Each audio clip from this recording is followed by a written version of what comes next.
Well, we saw the startling numbers, I think, from the August immigration. I talked about that illegal immigration. I talked about that last week.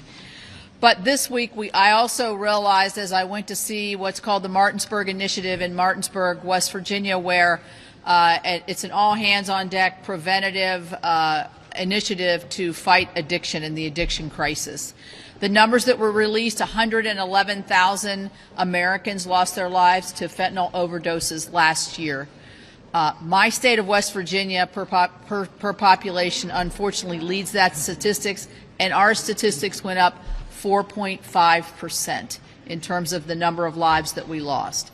So as we look at this potential for a government shutdown, if we look at the alarming numbers at the border, what we're faced with is what the leader says. We're faced with asking our Border Patrol agents, who are totally overrun, we're asking them to do more now, but now we could be asking them, or they could be asked to work and not receive a paycheck. And so what happens? What happens to all these fentanyl deaths and the fentanyl coming over when we have a workforce that's overstretched and has to stop 224,000 illegals coming through? The drugs flood through and kill our Americans and our young people and our sons and daughters.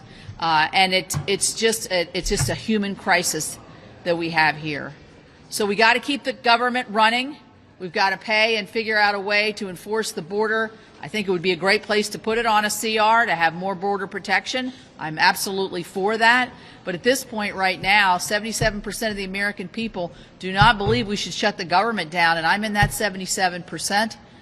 And I think it will have great impacts not only on the border but also on those who are suffering from addiction and having issues with the flow of fentanyl that are coming across our border. Thank you.